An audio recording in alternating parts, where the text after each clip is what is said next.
Et ça m'a fait drôle aussi quand mon fils est né et que on a prévu un voyage pour le présenter à ma famille au Congo et qu'on a dû du coup faire les démarches pour sa carte d'identité et qu'il l'a eu en un claquement de doigts. C'est à ce moment-là que je me suis dit, putain, ça me manque, tu vois. C'est un truc de Au dingue. moment où tu as la nostalgie. Cet attachement envers l'Afrique que je ne pourrais pas enlever. Et là, je suis partie dans une nostalgie du pays tant aimé. Bienvenue dans Sodade, le podcast du voyage, de la nostalgie de son chez-soi et des solutions pour dépasser ce manque. Je suis Constance Léon. Sodade est un nouveau podcast fait de rencontres autour de la nostalgie de son pays natal, de l'identité et de l'exil. À chaque épisode, une personne parle d'un moment de nostalgie alors qu'elle était loin de chez elle. L'invité raconte ce souvenir, cette saudade, comme l'a chanté Césaria Evora. Tous les chemins des invités se retrouvent en Afrique. J'ai rencontré Claudia dans son appartement à l'est de Paris par le biais d'une amie chercheuse que j'ai connue à Dakar. Claudia est arrivée en France à 3 ans, de Kinshasa en République démocratique du Congo, avec sa mère, qui a alors demandé le statut de réfugié politique. Son père est lui débouté de sa demande d'asile en France. Il vit de nombreuses années sans papier. Claudia doit mentir à l'école parce qu'elle a peur que son père se fasse expulser, et c'est de là que lui vient sa vocation d'actrice. Elle fait de brillantes études littéraires, de la prépa à une école de traduction. À 23 ans, Claudia décide de demander à son tour la nationalité française. Sa demande est refusée car elle n'a pas de contrat de travail en CDI. Après un recours administratif, sa demande de naturalisation est acceptée. Au moment d'élaborer sa carte d'identité, son prénom Claudia n'est pas reconnu comme assez français. La préfecture lui demande d'en changer, ce qu'elle refuse. Sa carte d'identité française porte encore aujourd'hui la mention République française, carte nationale d'identité numéro 14 07 92 30 09 95, nationalité française, nom Mongumu Mandango, prénom XXX, sexe féminin, né le 28 mai 1988 à Kinshasa, taille 1,60 m, signature du titulaire, ma signature.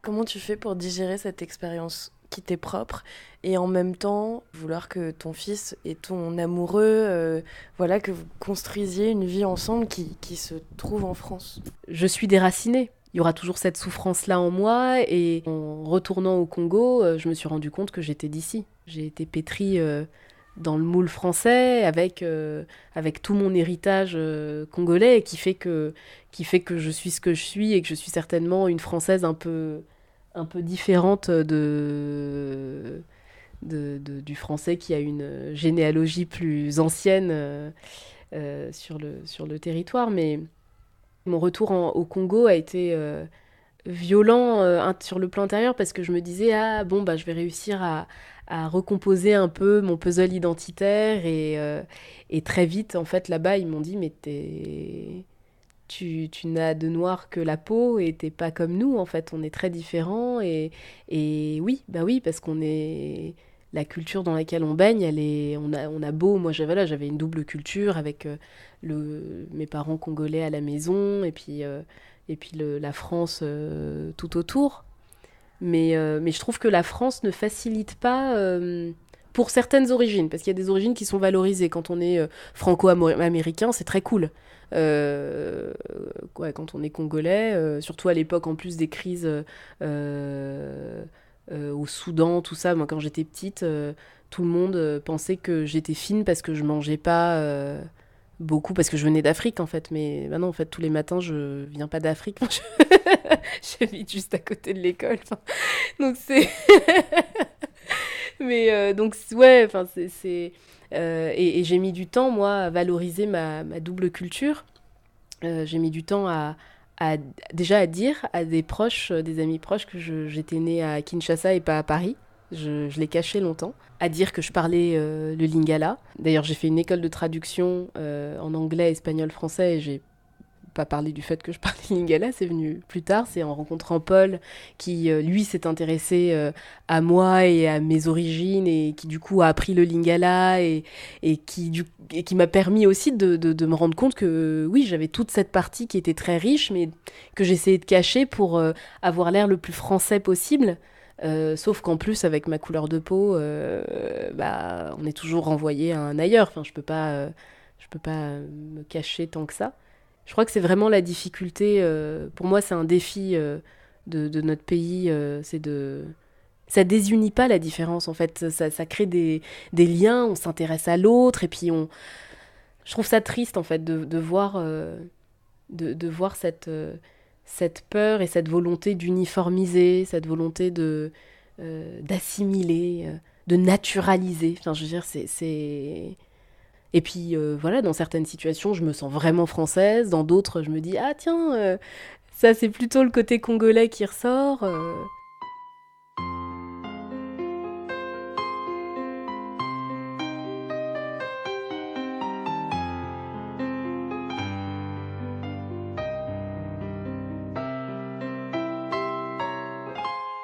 C'était pendant mon année Erasmus à Barcelone. Et un jour, en soirée, on m'a dit, j'avais 19 ans, et on m'a dit, non mais toi, t'es tellement française.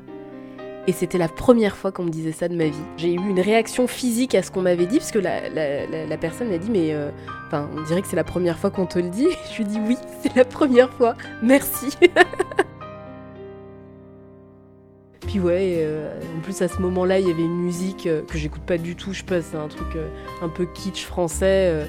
Et là, je suis partie dans une nostalgie du pays tant aimé.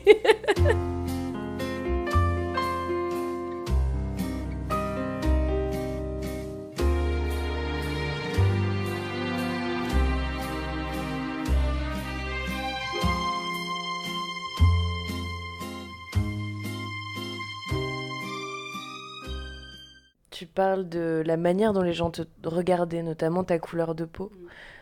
Pourtant, tu n'as pas prononcé le mot de racisme.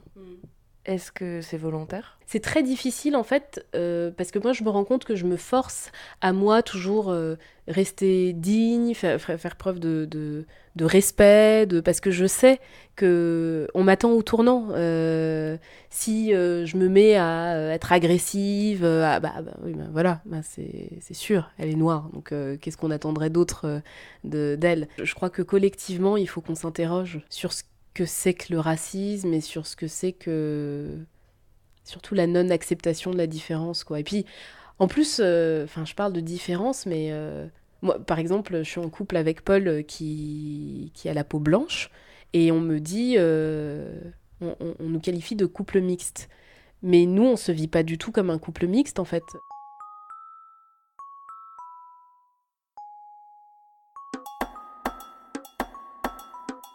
Mokilimbanga Antaba. Ça, c'est un proverbe. Alors, c'est très drôle à traduire, mais ça veut dire que le monde, c'est comme le menton d'une chèvre. Et en fait, ce que veut dire ce proverbe, je ne sais pas faire le lien avec le menton de la chèvre, mais ça veut dire que le monde est très complexe et que c'est jamais ce qu'on croit. Et voilà.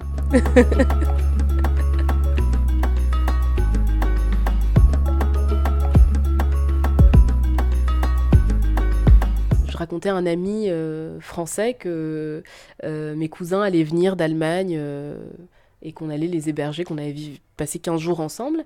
Et lui, tout de suite, m'a dit « Mais attends, vous avez qu'un 3 pièces, comment vous allez faire ?» Et moi, cette question, pour moi, elle s'est jamais posée parce que j'ai été élevée dans une famille congolaise où s'il y a de la place pour 2, il y en a pour 3, il y en a pour 5. S'il y a à manger pour 3, on va partager juste en plus s'il y a une personne en plus.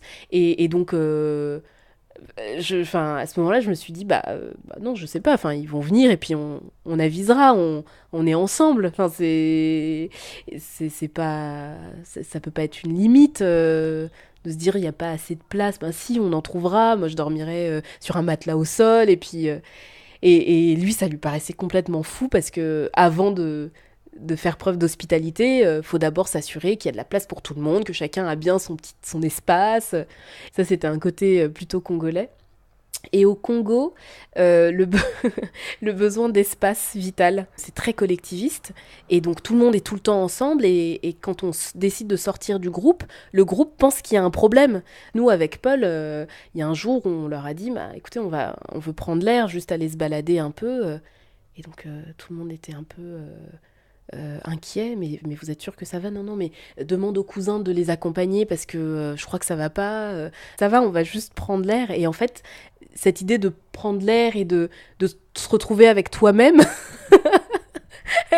c'est pas possible. C'est pas du tout une culture individualiste, quoi. Et donc ça, parfois, c'est étouffant.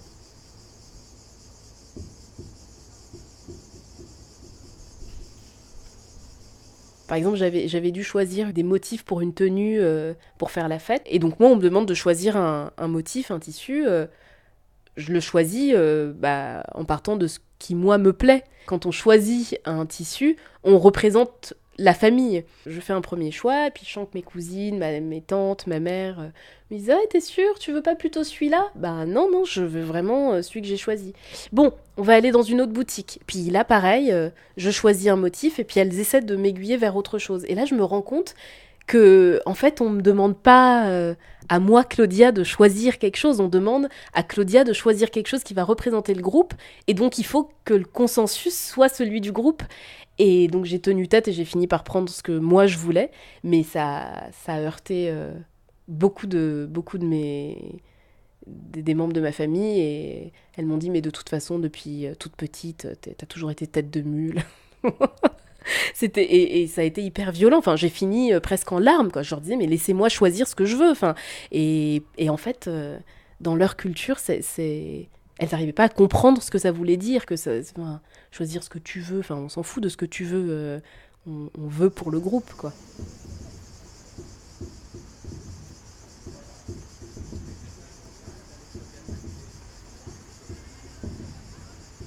Je vais chanter une chanson qui a été écrite par ma mère. Elle se demande ce qu'elle a bien pu faire pour mériter ça. J'ai eu l'occasion de chanter à quelques reprises, notamment dans une pièce que j'ai écrite. Ngai babenga ngai kombai, balobaka ngai mabeo. Kasi eloko yo bolingo, ezali pona kitoko te. Ngai na yo towela nini e mama. Ngana yo famite o moninga e tobotama mokolo moko te ya ya etwali ya ngai na yo ekeseni e nasala nini e nga mwana mabeti o nyongo ya nani nadefa nakokata kofuta na bomango nani e na fami na bino. Anga mwana mama nakokamwa yango nakoyemba. Qu'est-ce qui reste dans ta vie au quotidien de ces 3 X qui sont gravés à la place de ton vrai prénom sur ta carte d'identité française? Il reste l'envie de raconter mon histoire pour faire apparaître les vraies lettres de mon prénom, en fait. Et puis une blessure des institutions, de l'État français. Je me suis beaucoup détournée de la politique, en fait, avec cette histoire. Je pense que c'est pas là que ça se joue. Je crois qu'il faut aller au contact des gens. Et à chaque fois que je raconte cette histoire dans des milieux complètement différents, à des personnes qui me posent la question, avant, ça me braquait un peu. Là, dernièrement, j'animais une formation à Metz. Et donc, je devais déposer ma carte d'identité à l'arrivée et la récupérer au retour. Et au retour, la personne qui gérait ça me dit « Excusez-moi, j'ai une petite question, là on se demandait pourquoi c'est XXX ?» Ma première réaction, ça a été d'être en colère, puis je me suis dit « Bah non, enfin, oui, il s'intéresse, donc raconte-lui l'histoire » et j'ai raconté cette histoire et ils en revenaient pas, ils me disaient tous, à chaque fois on me dit « Mais il faut que vous l'écriviez, que vous la racontiez, moi je vais la raconter à mes proches ».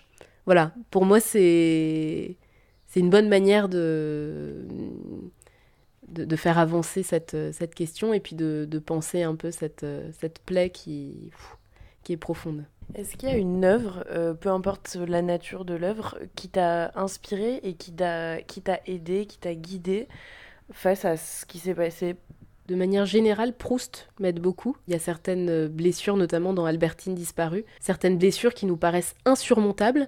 Et puis, le temps faisant son effet, on avance et puis un jour, on se rend compte qu'on peut repasser dans les mêmes endroits qui étaient pourtant si douloureux pour nous, croiser des personnes qui représentaient énormément pour nous, et puis ne plus rien ressentir de négatif. C'est drôle parce qu'il parle d'une rupture quand même à la base.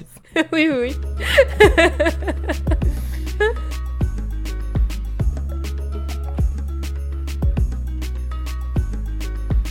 C'était Claudia.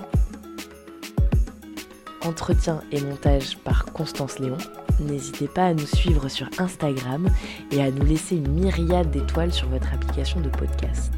Musique de Passabits.